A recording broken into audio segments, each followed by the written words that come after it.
the Seanchan, introduced in the Wheel of Time series, are one of the most controversial and complex forces within the world Robert Jordan created. They're an empire from a distant land, and their arrival on the shores of the Westlands marks the beginning of one of the most brutal invasions in the series. While fans of the books are well acquainted with their terrifying nature, viewers of the Wheel of Time on Prime Video are just beginning to learn about them, especially with the shocking cliffhanger in Season 1, which sets up the Seanchan's invasion. Welcome back to your nerdy show. I'm your host, Spoiler Master. The Seanchan are not just a military force, they embody a disturbing ideology and an oppressive societal structure that goes against everything the Westlands hold dear. But who exactly are the Seanchan? Where do they come from? And what role do they play in the world of the Wheel of Time? Let's break it all down.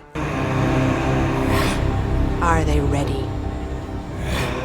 Origins and the Karen, the Seanchan Empire's founding. The Seanchan come from an empire of the same name, located beyond the Aryth Ocean, on a continent that's largely unknown to the people of the Westlands. Their origins are tied to the mythic figure Arthur Hawkwing, a legendary hero who united the Westlands many centuries ago. However, the Seanchan believe themselves to be the rightful heirs to his legacy. They view their ancestors as the true rulers of the Westlands and have come to reclaim it as their own. Their story begins after the Trolloc Wars, during a time when the world was in turmoil, and the Seanchan Empire, after centuries of isolation, began their push to reassert their dominance. The Seanchan refer to their return as the Karen, which translates to the return in the Old Tongue. In the Wheel of Time timeline, this event starts in 998 New Era, when they begin their invasion of the Westlands, setting the stage for much of the drama and chaos in the series. Their arrival and expansion are ruthless,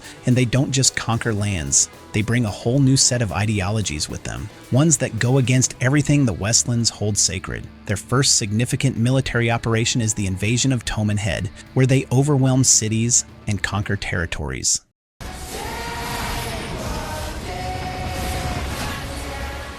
The invasion begins. The Seanchan reach the Westlands. In Season 1 of the Wheel of Time, we get a shocking look at the Seanchan's arrival. A fleet of ships appears on the horizon, and viewers are introduced to a terrifying sight. The Seanchan's soldiers wear terrifying, monster-like armor, and there are hints of their brutal and twisted treatment of women who can channel. For newcomers to the series, the cliffhanger at the end of Season 1 might feel jarring, especially as it leaves viewers with the impression that the Seanchan are an unstoppable force. In the books, the Seanchan's arrival is equally significant. They make their first appearance when they capture the city of Faldara, a place that had long been a stronghold against the forces of darkness. The Seanchan invade Faldara and lay waste to everything in their path, capturing channelers along the way. Among those captured are beloved characters like Egwene Alveri and Loyal, the Ogier, who are enslaved by the Seanchan as part of their horrifying empire.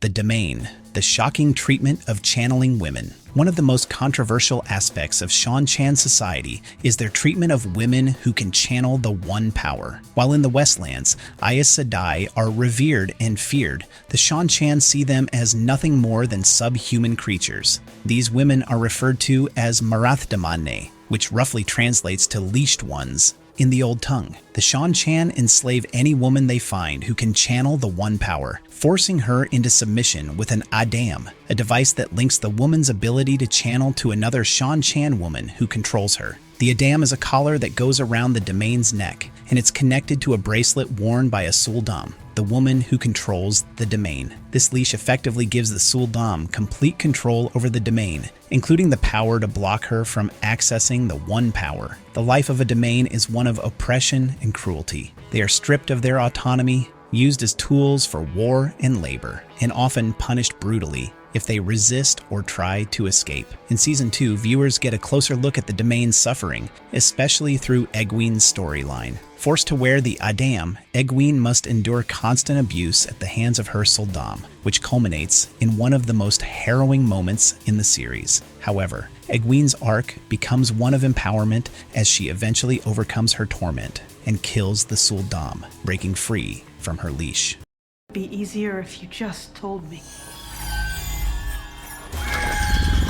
the Suldam, the controllers of the damane. The Suldam, meaning leash holders, are women who control the damane. On the surface, they appear to be in charge of the damane's actions. But there's a deeper, darker truth hidden in Seanchan society. While Suldam are trained to control the Adam, recent discoveries suggest that they too can channel the One Power. This revelation is both terrifying and significant, as it raises the question of whether the Seanchan have figured out a way to use the Adam to control all women who can channel, not just their slaves. What makes this even more disturbing is the mystery surrounding why only certain women, like the Suldam, can use the Adam. There is still little known about this aspect of Seanchan culture, but it suggests that the Adam is not just a tool of oppression. It's also a way to control and potentially harness the One Power in a manner that could change the balance of power in the world. The Adam, the terrifying leash of control. The Adam is not just a collar, it's a specialized ter'angreal, a magical artifact that links two female channelers. The collar fastens around the damane's neck, while the other end connects to the Suldam's wrist. This connection is more than just a physical leash, it's a direct link that allows the Suldam to direct the damane's use of the One Power. The Adam has a unique property. When used, it effectively makes the damane a prisoner of the Suldam, unable to escape or even use the One Power without experiencing intense pain and sickness. The Suldam can block the damane from accessing her power entirely or command her to use it for specific purposes, often in the most brutal ways. In the show, the Adam's cruelty is further emphasized with the addition of a gag, which further dehumanizes the damane. In the books, the Adam is a terrifying symbol of the Seanchan's control, and its presence in the series adds another layer of horror. The way the Seanchan treat their damane is one of the most disturbing aspects of their culture, and it's something that viewers and readers alike have to grapple with as they move through the story. Seanchan superstitions and omens. The Seanchan are also a deeply superstitious people. Their culture is heavily influenced by omens, which they believe are signs from the world around them that guide important decisions. These omens often come in the form of natural phenomena, and they play a central role in how Seanchan leaders, especially the Empress, make decisions. In the show, Tuan, the Empress of the Seanchan, is particularly known for consulting omens before making major moves. While the omens themselves may seem like mere superstition to those unfamiliar with Seanchan culture, it's implied that they might hold more weight than we realize. This connection to omens gives the Seanchan an air of mystery, and it underscores their belief in destiny and fate.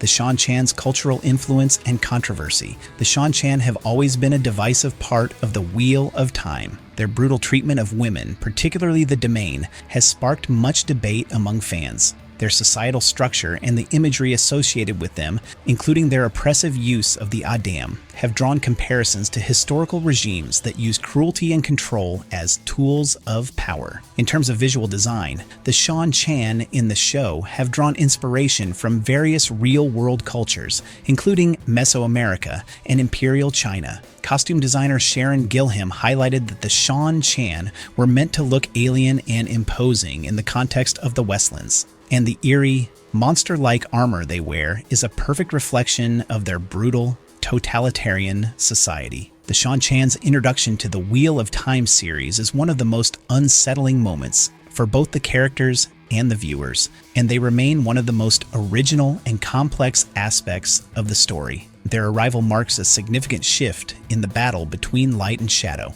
and their role in the last battle is still to come. Our nerdy thoughts? The Seanchan are not just invaders, they are an empire with a distinct and terrifying culture. From their brutal treatment of channeling women to their mysterious control over the One Power, they bring a unique and disturbing element to the Wheel of Time. While their actions may be controversial, they are a critical part of the world Robert Jordan created. As we move further into the series, the Seanchan's presence will only grow, and their impact on the characters and the world itself will continue to unfold. The arrival of the Seanchan is just the beginning of a new and dangerous chapter in the Wheel of Time. Their invasion, their treatment of the damane, and their unyielding belief in their divine right to rule the Westlands will continue to challenge the heroes we know and love. But as with any great villain, their presence also promises growth, conflict, and ultimately, a deeper understanding of what it means to fight for freedom in a world filled with darkness. No, what the heck, I'll laugh anyway.